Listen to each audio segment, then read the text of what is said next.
Hey everyone! I hope you've been enjoying the videos that I've put up. Our last couple singing tips were sort of a twofer. One where we talked a little bit about sort of visualization and how that can help you with producing your sounds a little differently and chasing a certain tone and placing your voice more properly. And then the other one was a guided visualization, sort of meditation, if you will. So I hope you got a chance to check those out, and I would love to hear your thoughts on those. So if you went through the actual exercise, the visualization exercise, I'd love to hear what you thought about that. Or if you've just been trying to be a little bit more mindful of, what you're visualizing and how you're placing your sound as you're singing. And if there's any, sort of visuals that came to you or anything that's helped you, I would love to hear that. Obviously, I love talking vocals. So I'd love to hear how it went for you, what sort of came up, if anything. Tell me the goods. Share with me. We're here to share. So today I wanted to get back a little bit to some brass tacks, a little bit of practical tip for this week. And I wanted to talk about practice, and not just practice and the importance of practice, but also productive practice and what exactly that means and how we can have a more productive practice with our singing. So nothing is more exciting for me as an instructor than seeing my students have a breakthrough, right? Either in our lesson, like right in front of my eyes. That's always really awesome. Or just knowing that my student has been working on something really hard and, has been really putting in the time and the effort and the energy and the focus, and comes back and it's like, boom, we're doing it. That's like the best. All the good stuff. So I love seeing you guys have breakthroughs, but part of how that happens, as I'm sure you know, we've all heard this, is to actually practice. I know, revolutionary, crazy. I know your mind is blown. So actually practicing and actually putting in the time, I think, that doesn't need to be stated too much. That's pretty self-explanatory and pretty obvious. But I think there's a couple different ways that you can actually build a more productive practice routine or make sure that your time that you're spending practicing your vocals is a little more productive. And so I have a couple different tips about that. So one is to schedule in your practice time. And I know that all of us are really, really busy and we think, yeah, I'm going to get to it. I'll practice it when I'm at home. I'm going to practice for an hour 5 times a week. And spoiler alert, you're not.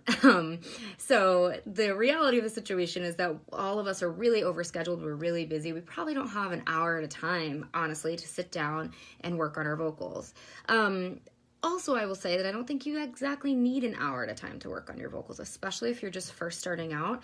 I think shorter bursts, a little bit more frequently, are going to start to get you into a routine, start to get you more regularly being acquainted with your voice on a daily basis or, every other day, as opposed to waiting for like once a week doing this like huge hour-long practice. Like, I think that is not realistic and it's not exactly what you need when you're first starting out.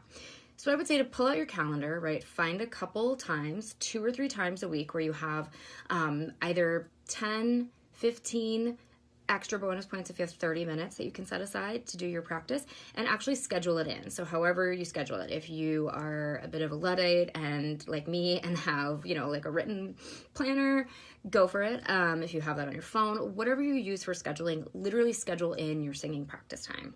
And then when you get to the practice time, set a timer.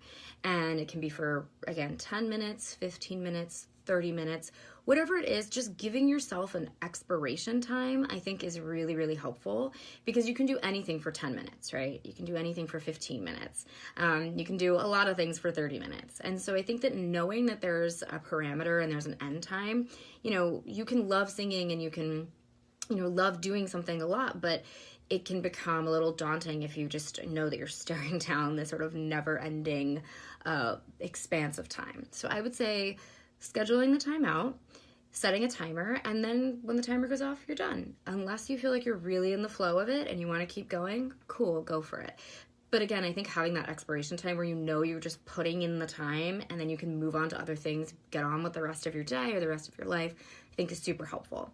And then the third piece of advice that I have for really productive practice is for you to pick one thing, just one, per practice session, okay? And that can either be, something that your voice teacher, if you have a voice teacher, that's not me, has given you to work on and gives you a special assignment or special homework for the week. I always try to give my students one, maybe at most two sort of special focus items for the week. And, again, with singing, there's so many moving parts and they're so interconnected, and it can become a lot, right? It can be really overwhelming to think about your breathing, think about your placement, feel your resonance, do all this visualization shit that Tracy told you to do. And then be thinking about the notes you're singing and how you sound and all of this stuff. So it can get really overwhelming. So again, since there's so many different moving pieces, we want to sort of divide and conquer, right? So pick one piece of your vocal that you need to work on. Maybe you just are focusing on your breathing. You can even break that down. Maybe you're just focusing on your inhales and making sure that you're really getting the proper inhale for singing, right? And just checking yourself, whether you're doing your scales or your songs, checking yourself and making sure that every time you do an inhale, it's the right kind of inhale and it's not going up into a shallow chest breath, for example. That's definitely enough to get you through an entire practice session, believe me. And that way, half the battle is the mental piece and the understanding it, right?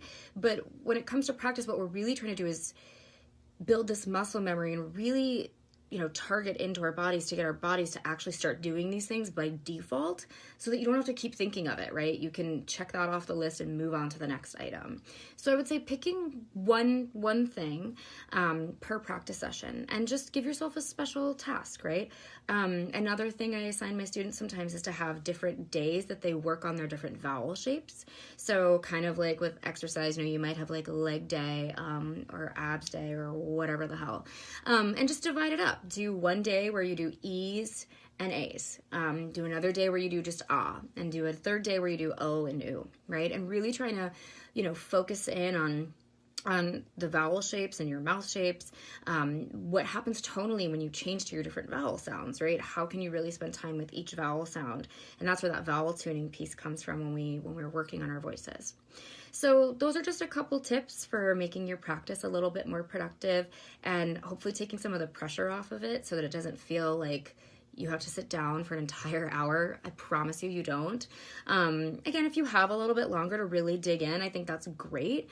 But I think more importantly than quantity of time, it's really the quality of time that you're spending on your voice and really making sure that you're doing everything correctly so that the time you're spent practicing is really honing that muscle memory, really building that muscle memory. So I am going to end here just under 8 minutes. I'm so proud of myself. I'm probably going to go over now as I'm talking about how proud of myself I am. But I am wishing you happy singing and happy practicing this week, and I will talk to you again next week. All right. Bye.